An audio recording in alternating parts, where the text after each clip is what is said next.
Majestad, en la última de nuestras mesas vamos a hacer un recorrido desde la perspectiva más tecnológica hasta la perspectiva más humanista. Somos los humanos los que estamos en el centro de la ecuación. Somos nosotros los que estamos definiendo el futuro. Y hay dos personas que están definiendo el futuro de este país de manera brillante. Son dos brillantes directivos que van a estar con nosotros en la siguiente mesa. José María Álvarez Pallete, presidente ejecutivo de Telefónica, y Francisco Reynés, presidente ejecutivo de Naturgy. Será el vicepresidente de la Fundación CD, Ramón Adeil, el encargado de moderar la siguiente mesa.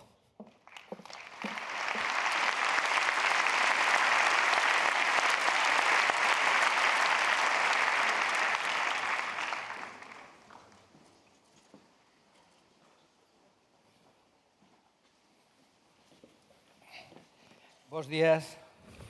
Señor, muchas gracias por acompañarnos. Con su permiso, iniciamos esta última mesa redonda del Congreso.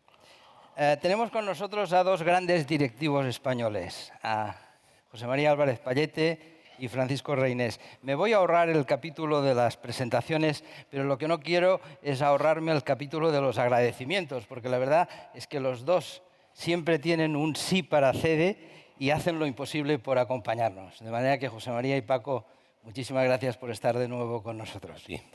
A lo largo de la mañana hemos hablado muchísimo de inteligencia artificial. José María, ¿qué está pasando? ¿Estamos delante de una burbuja, como ha pasado con otras tecnologías, o realmente podemos hablar de un cambio de paradigma en la sociedad? Bueno, buenos días y muchas gracias por la invitación, señor Isidro. Muchas gracias, es un honor estar aquí. Bueno, es un cambio de era. Esto que estamos viviendo es 4 veces lo que fue la revolución industrial medido en imposible impacto por PIB per cápita. Y está sucediendo muy rápido y con mucha profundidad. Muy rápido, me explico, al teléfono fijo le costó 50 años alcanzar 50 millones de usuarios, al teléfono móvil le costó 12 años alcanzar 50 millones de usuarios, a Internet 7 años, ChatGPT lo ha conseguido en un mes. Es decir, que la adopción de tecnología está siendo muy rápido. Y en cuanto a profundidad del impacto, se estima que durante los 7 años la inteligencia artificial va a tener un impacto 70 veces más grande que lo que tuvo la revolución industrial en sus primeros 70 años. Luego, esto no es una evolución tecnológica más, es algo muy estructural. Puede haber una burbuja en valoraciones, no me atrevo a decirlo porque es pronto para saber los impactos en los diferentes sectores. Pero que es un cambio de paradigma, lo es, y además está sucediendo muy rápido y es muy profundo. Sí. Paco, ¿qué oportunidades le ves para la empresa, para la sociedad en general? Bueno, buenos días a todos. Gracias por invitarme a CEDE, a Isidro, y muchas gracias a Su Majestad por estar aquí con nosotros, como me han dicho, todos los años, menos uno, ¿no? Era por un viaje a Latinoamérica, ¿no? A ver, a la empresa, independientemente del tamaño que tenga una empresa, una revolución tecnológica le acaba afectando siempre tarde o temprano. Porque la revolución tecnológica, cualquiera de ellas, lo que acaba haciendo es irrumpiendo en un nuevo sistema de procesos empresariales, de lo que sea, y acaba también afectando la forma de trabajar, ¿no? La diferencia que hay con esta nueva irrupción es que la inteligencia artificial lo que permite es gestionar muchos datos muy rápido para sacar conclusiones prácticamente inmediatas. Y esto, que es la forma en la que yo se lo expliqué a mi padre, porque me dijo, a ver, dime de qué va esto, porque no lo entiendo, le dije, al final de todo esto lo que tenemos es una capacidad de tomar muchas más decisiones con muchísima más información y de equivocarnos menos. No vamos a dejar de equivocarnos, pero las empresas en general vamos a tener acceso a mucha más información antes de tomar decisiones. En esa línea que estás diciendo, y yendo un poco de lo general a lo concreto, ¿qué se está haciendo en Naturgy? ¿Qué balance puedes hacer en términos de productividad, de mejora de productividad o de mejora de servicio al cliente? Bueno, yo, por no ahora centrar en todas las líneas en donde estamos trabajando la inteligencia artificial. Es algo que hemos ido adoptando ya desde hace unos pocos años, cuando empezó a ser una realidad, y yo la enfocaría en 3 grandes grupos. En la prevención y la seguridad. Una empresa energética lo primero que tiene que hacer es asegurar el suministro energético a sus clientes.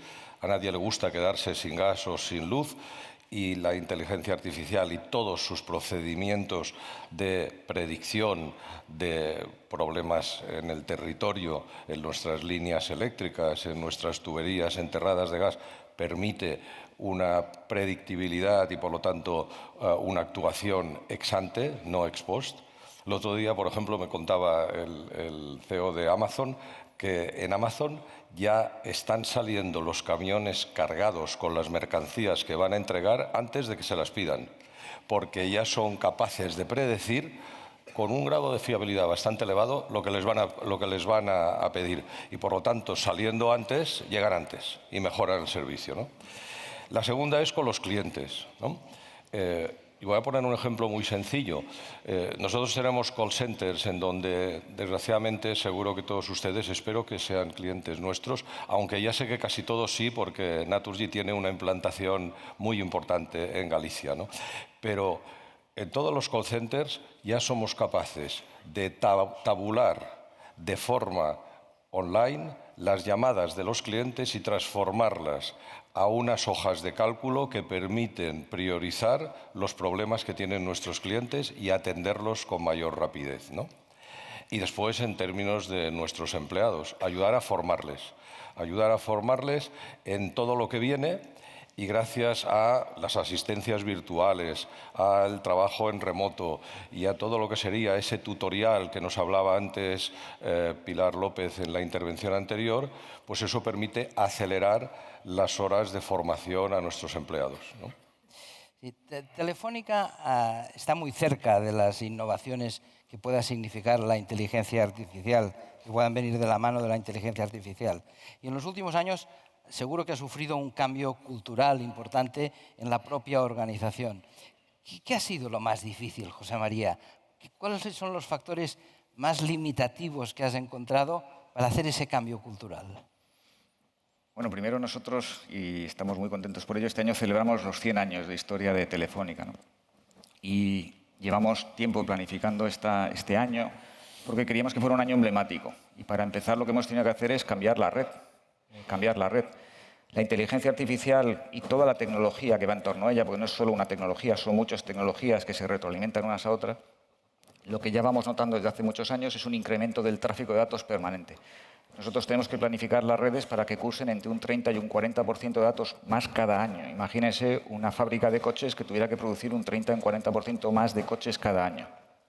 Nosotros venimos de tener una red de cobre y una red de tecnologías 2G, 3G y 4G. Esas redes no son capaces a futuro de soportar esos tráficos de datos y, por lo tanto, lo que tuvimos que hacer es cambiar la red de cobre a fibra. Y nos marcamos este año, el año del centenario, como en un acto emblemático de cerrar la red de cobre, darle las gracias con honores a la red que nos ha traído hasta aquí y sembrar las bases de los próximos años. España tiene la mayor cobertura de fibra de Europa. Esto lo digo hasta en las primeras comuniones. Hay más fibra en España que en la suma de Reino Unido, Alemania e Italia juntas. España es el tercer país de la OCDE en red de fibra. El 90% del territorio español de la población española tiene acceso a fibra. Y por lo tanto, lo primero era preparar para que esta revolución tecnológica encontrara a nuestro país en situación de vanguardia. Y esta es la primera revolución tecnológica que encuentra a España en una situación de vanguardia. Esto es como si la revolución industrial hubiera ocurrido y en España el 90% del territorio estuviera cubierto por ferrocarriles y en cada casa y en cada empresa hubiera una máquina de vapor, que esos son los routers o los teléfonos inteligentes. Y por lo tanto, prepararse para eso también es un cambio cultural. La red de fibra consume el 30% de la energía de la red de cobre, pero también necesita muchas menos personas para mantenerla, porque cuando uno despliega fibra y le pone un cerebro encima de esa red, la red empieza a pensar por sí sola. Nosotros ahora somos capaces de predecir cuántos clientes nos pueden abandonar en las próximas 2 semanas, porque sabemos las causas que les frustran y la red nos ayuda a detectarla y, por lo tanto, antes de que tengan el problema, la red lo ha evitado y, por lo tanto, tenemos el nivel más bajo de rotación de clientes. Eso es un cambio cultural profundo. Tú no puedes atender esta red o estos servicios como atendías el cobre, como atendías el 2G, 3G. Y eso nos ha obligado a hacer un entrenamiento masivo de nuestra gente. Tenemos el mayor programa de recapacitación de personas en Europa. Más de 23.000 personas se han recapacitado porque les ayudamos a decir cuáles empleos van a dejar de existir, qué empleos van a existir dentro de los próximos 5 años y cómo tienen que capacitarse, que formarse para hacerlo, y les proporcionamos. Eso es un cambio muy profundo. Es como si hubiéramos tenido que cerrar la fábrica anterior y abrir una fábrica nueva. Muy bien. Este magnífico auditorio de Palexco, y seguro que muchos de los que nos siguen por streaming, está lleno de directivos de pymes. Para las pymes, muy a menudo la inteligencia artificial es una caja cerrada. Se pone lo urgente por delante de lo importante, no hay tiempo, no hay tantos medios. Paco, ¿qué consejo les darías a esas pymes para avanzar en ese proceso? ¿Qué metodología pueden aplicar? Bueno, lo primero, España es un país en donde el 90% de las empresas son pequeñas y medianas. Y yo diría que la característica más importante de esas empresas es que toman poco café. La gente sabe perfectamente para lo que están y por lo tanto tienen poco tiempo para hacer otras cosas. Y el problema de las irrupciones tecnológicas es que se requiere un proceso de formación y para eso tiene que haber pues, una serie de recursos excedentarios que permitan esos programas de formación. Yo mi primer consejo que les daría es no dejemos de pensar que la formación la hagan otros. La formación tiene que formar parte de los programas de las empresas, grandes, medianas y pequeñas, porque esto ha venido para quedarse y es mejor aprenderlo antes que aprenderlo más tarde y a trompicones. Y desgraciadamente, si no lo has aprendido, puede ocurrir que algunos de los que se nieguen a aprenderlo, pues desgraciadamente no sobrevivan ese proceso. Asumiendo que estamos todos bien concienciados en que debemos formarnos en las nuevas tecnologías, estas tecnologías tienen dos vertientes muy importantes. La primera, y como siempre, las personas, la cultura, lo decía José María, no me voy a extender. Y la segunda es los procesos, dónde puede ayudar cada una de estas nuevas tecnologías en una mejora más inmediata de los procesos. Uno perfectamente conoce, y mucho más en una pyme, conoce dónde están los cuellos de botella de sus procesos, dónde el proceso puede llegar a hacer aguas en términos de que tienen un problema y dónde es mejor actuar con mayor prioridad. Yo creo que, como siempre en el mundo empresarial, el foco es importante.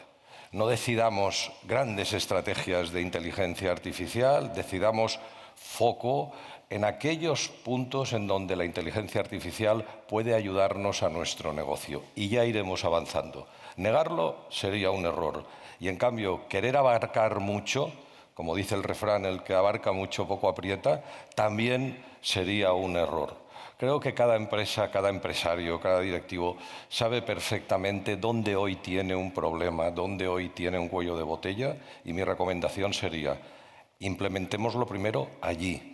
Porque además esto servirá también como un ejemplo para el resto de la organización en mejorar otras cosas. Las mejoras no ocurren de una forma global. Las mejoras, pues necesitamos una palanca tractora, en este caso el tractor será las nuevas tecnologías en inteligencia artificial y eso irá generando adeptos dentro de la compañía. Porque, como decía José María antes, el primer reto al que se enfrenta una disrupción tecnológica siempre es el cambio cultural. Los cambios dan miedo, por definición, a todo el mundo. Y lo que hemos de ver en esto es la oportunidad y no el miedo, y para verla tenemos que ver que realmente es práctica. En el fondo, José María, el secreto es atreverse, no tener miedo a lo desconocido. Sí, podemos verlo así. Yo es que tiendo a ser en general optimista. Podemos verlo así o es que no hay alternativa. Es que no hacerlo no es... Todos los sectores van a ser impactados en mayor o menor medida y, por lo tanto, la forma de hacer las cosas, los procesos, ya están cambiando, ¿no? Hay muchas cosas que estamos acostumbrados a hacerlas de cierta forma que nos va a facilitar mucho la inteligencia artificial hacerlas de otra y, por lo tanto, dedicar más tiempo. Por lo tanto, es un tema de productividad, es un tema de competitividad. Y como decía antes, tenemos todos los factores. España tiene unas redes que están preparadas, pero es que además España tiene ahora mismo, gracias a que estamos en Europa y que Europa nos ha dado una serie de instrumentos, financiación para hacer especialmente en pymes. Y por lo tanto, teniendo la red y teniendo la financiación, como decía Paco, yo creo que se trata de determinar dónde me imagino mi empresa o dónde creo que va a ir mi sector de aquí a 5 o 10 años e intentar ver en qué lo puedo adaptar, en cómo puedo aprovechar esta oportunidad. Y si no tengo esa visibilidad, porque hay veces que no la tienes, es imposible verlo todo y además hay muchas cosas que iremos aprendiendo por el camino, sí que creo que desarrollar asociaciones, desarrollar con proveedores de servicios, es decir, que te ayuden a hacer ese proceso es importante, ¿no? Obviamente que da miedo. Cuando empezamos hace 14 años a desplegar fibra y éramos de los primeros de Europa y veíamos que otros hacían otras cosas, pues te da miedo pensar si estás en lo cierto o no, ¿no? Pero es que llega un momento en que yo creo que no hay otra opción y creo que hay que mirarlo en positivo. Creo que es una tremenda oportunidad. Y España, vuelvo a decir, tenemos un país increíble, que nos está dando muchas oportunidades. Entonces yo creo que tenemos que aprovechar esas oportunidades y aprovechar la inmensa oportunidad que nos da Europa como mercado y ahora mismo también como financiación, ¿no? Entonces yo en eso animo a todo el mundo a que le dedique un poco de tiempo a pensar si tiene la idea de cómo lo puede aplicar, si no, buscar consejo y inmediatamente después hacerlo. Porque creo que no hacerlo es retrasar algo que en cualquier caso vas a tener que hacer. Hablas de Europa. ¿Cómo ves que todas las empresas punteras en tecnología sean de fuera de la Unión Europea? A menudo cuando en Estados Unidos o en China se habla de innovación tecnológica, de inteligencia artificial, se habla de oportunidad. La conversación en Europa está mucho más cerca del concepto de riesgo que del concepto de oportunidad. En alguna entrevista tuya has dicho "It's now or never".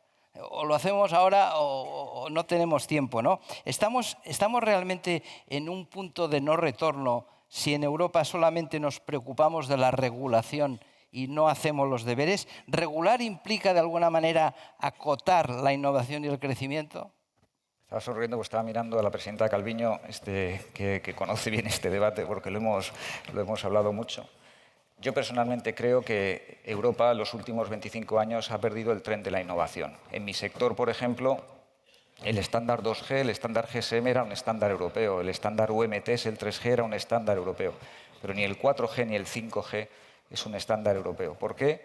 Porque hemos preferido tener 5 antenas en cada tejado más que invertir en innovación, porque no hay dinero para todo y por lo tanto el retorno sobre capital empleado de empresas como la nuestra se ha ido a la mitad. Yo creo que Europa, ahora con los informes de Letta y de Draghi, tiene por fin una oportunidad de diseñar una política industrial. Hoy en día no hay ninguna compañía europea entre las 20 más innovadoras del mundo. Y no porque aquí no haya innovación, es porque forzamos a la inmigración a que migre a otros sitios, ¿no? Entonces yo creo que Europa lo que tiene es ahora una oportunidad de decidir dónde se imagina que quiere estar dentro de 10 años, como decíamos, de las empresas, y diseñar una política industrial que la lleve a ese sitio. La política de la competencia no es un objetivo en sí mismo, es el fruto de una política industrial. Y nosotros lo que hemos preferido es tener políticas deflacionarias, aunque fueran deflacionarias artificialmente, antes que permitir la inversión en innovación. Yo por eso creo que hay una oportunidad. El informe Letta y el informe Draghi, es que son las primeras 60 páginas del informe Draghi, es un diagnóstico muy acertado de lo que está pasando en Europa. Y soy optimista porque esta nueva comisión, en las cartas mandato que la presidenta von der Leyen ha emitido a los comisarios, refleja muy bien lo que marca el informe Draghi. Por lo tanto, por resumírtelo, porque si no entro en terapia, para mí la regulación es como una terapia, necesito hablar de ello. La regulación de mi sector, por ejemplo, es una regulación del siglo pasado. Estamos regulando para coches de caballos un mundo de autopistas. Y por lo tanto, yo no estoy pidiendo ya que nos ajusten la regulación, es que creo que nos tienen que desregular, porque yo ya no compito solo con los de siempre, compito con gente nueva que no está regulada. Y lo único que estamos pidiendo es que se nos deje competir. Entonces yo creo que Europa tiene una oportunidad, pero esa oportunidad pasa por diseñar una política industrial que fomente la innovación. Esta revolución industrial no es la de hace 25 años, no es la de las grandes plataformas, es una nueva y es mucho más potente. Los que ganaron hace 25 años no tienen garantizado que vayan a ganar en esta y por lo tanto se vuelven a repartir muchas oportunidades de juego. Y yo creo que Europa tiene muchas posibilidades si diseña una política industrial que va en el camino que han marcado los informes Letta y Draghi. Estás marcando la desregulación como objetivo. Otro de los riesgos que han aparecido esta mañana es el vinculado al mundo de la energía, ¿no? La inteligencia artificial es una mezcla de máquinas, de datos y de algoritmos. Y a esas tres variables, esta mañana le hemos añadido una cuarta, que es la energía. El profesor Valero nos decía, para que haya inteligencia artificial tiene que haber supercomputadores. Para que haya supercomputadores hacen falta chips. Y para que hayan chips hace falta muchísima energía. Paco, ¿estamos preparados para abordar ese incremento de energía? Amazon y Google leímos que están apostando por invertir en empresas que desarrollan pequeños reactores nucleares. ¿Cómo compaginamos esa necesidad creciente de energía con la descarbonización? Para que la audiencia tenga un término de comparación, una búsqueda por Google consume una décima parte de la energía que una consulta a ChatGPT.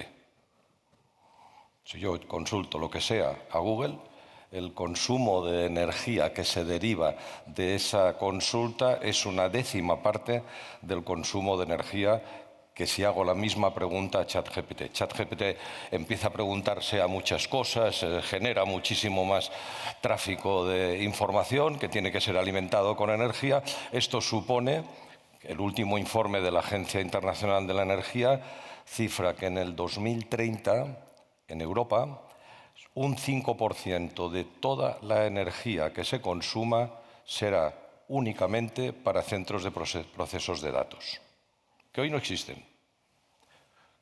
Es verdad que durante este proceso, en Europa, también, gracias a políticas de eficiencia energética y gracias a la eficiencia energética de los hogares, se supone que haya habido una cierta reducción de energía primaria menos necesaria y también el aumento de población llevará a un aumento de necesidades de energía. Por lo tanto, la conclusión en neto es que vamos a un consumo mayor de energía.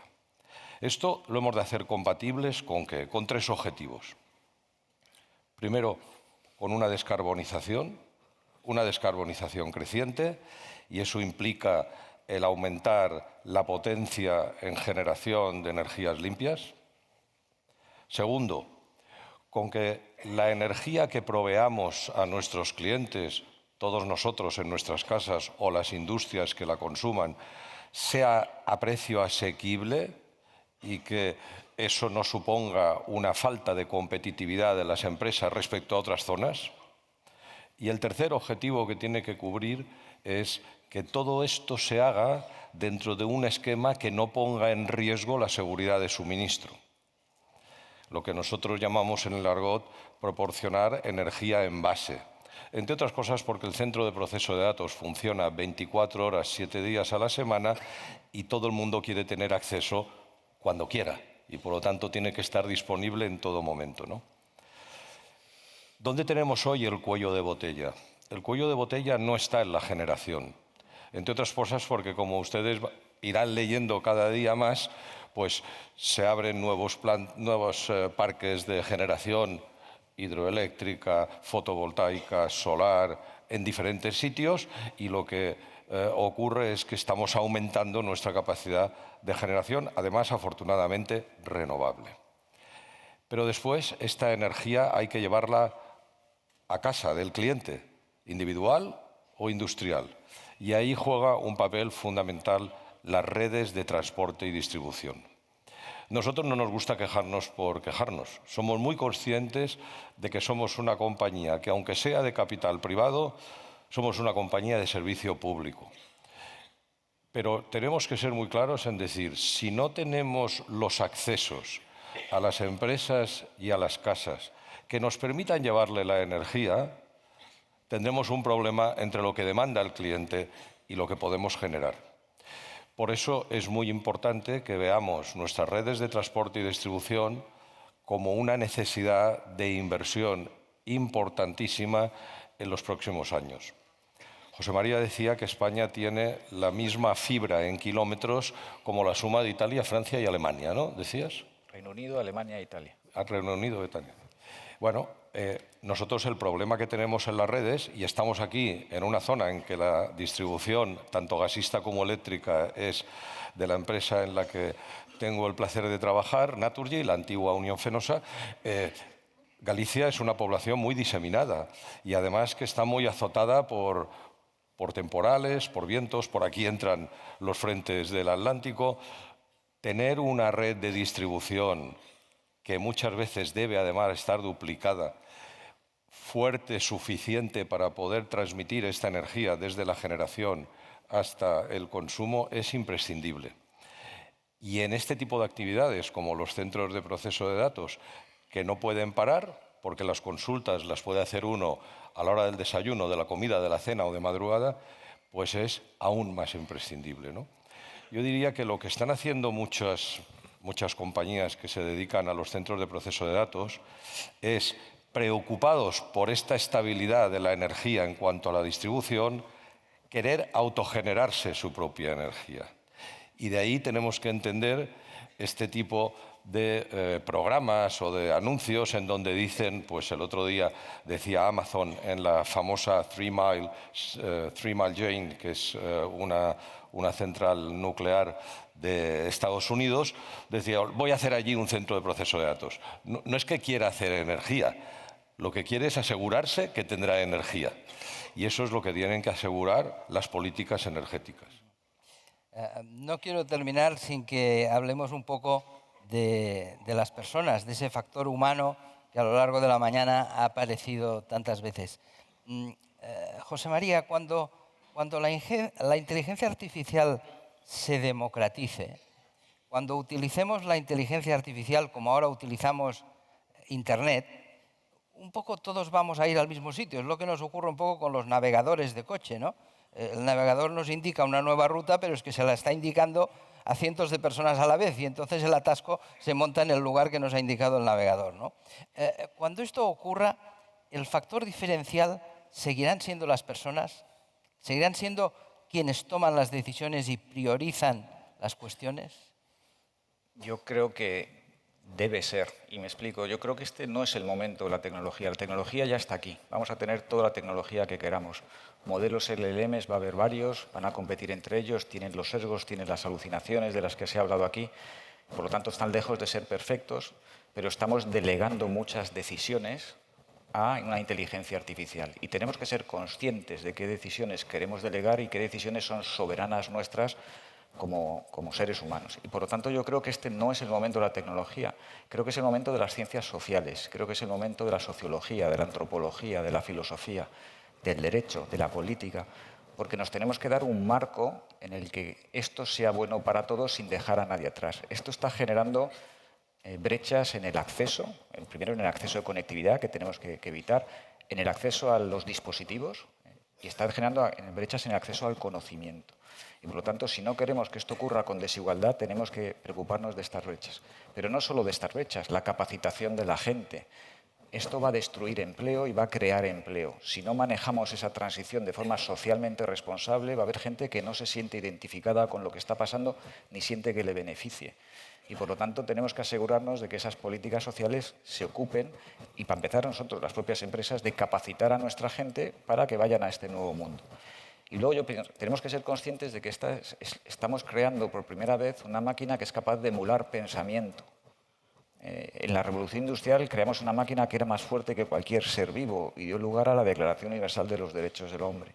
Yo creo que ha llegado el momento en el que nos sentemos a pensar cuál es el marco, el nuevo contrato social que nos queremos dar, cuáles son los derechos y obligaciones de personas y máquinas en el mundo de la inteligencia artificial.